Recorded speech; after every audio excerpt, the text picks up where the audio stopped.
Sulit yung 100 pesos namin dito. Mahilig kasi kami ni Hobby na mag-explore ng mga places pero dapat swak lang sa bulsa. Kaya today, share namin itong na-discover naming new place dito sa amin. At syempre, pag lumalakad kami, may dala-dala talaga ako nito para in case pag ganito ang nangyari kasi hindi na iiwasan na naliligo talaga yung mga anak namin. Lalo pat ganito kalinaw ang ilog dito.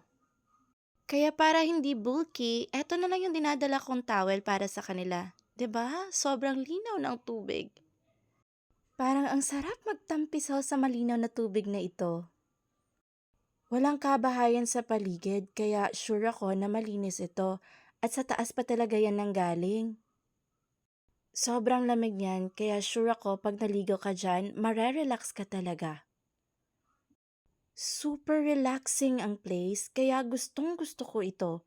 Wala palang ibang tao dyan maliban sa amin at sa may-ari. Unplanned tong trips na to, kaya nga sabi nila 'di ba, the best trips daw yung mga unplanned. Kasi hindi mo na lang namamalayan, nakapunta ka na pala sa mga magagandang lugar.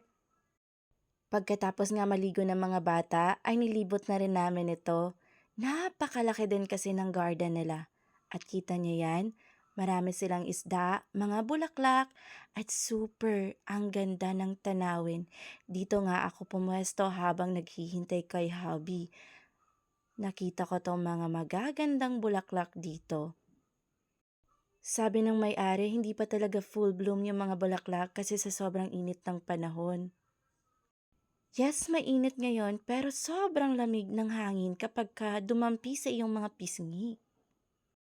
Hindi nga alintana ng mga bata ang init ng panahon kasi malamig talaga ang hangin dito. Sobrang memorable sa amin tong short trip na ito. Hanggang sa pag-uwi nga namin, eto pa rin yung tumambad sa amin. Yung magandang tanawin, napapalibutan kami ng bundok at saka mga luntian ng mga pananim.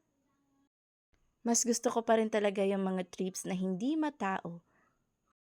At sa quick getaway namin, ang dami naming nakita today at ang dami naming natutunan.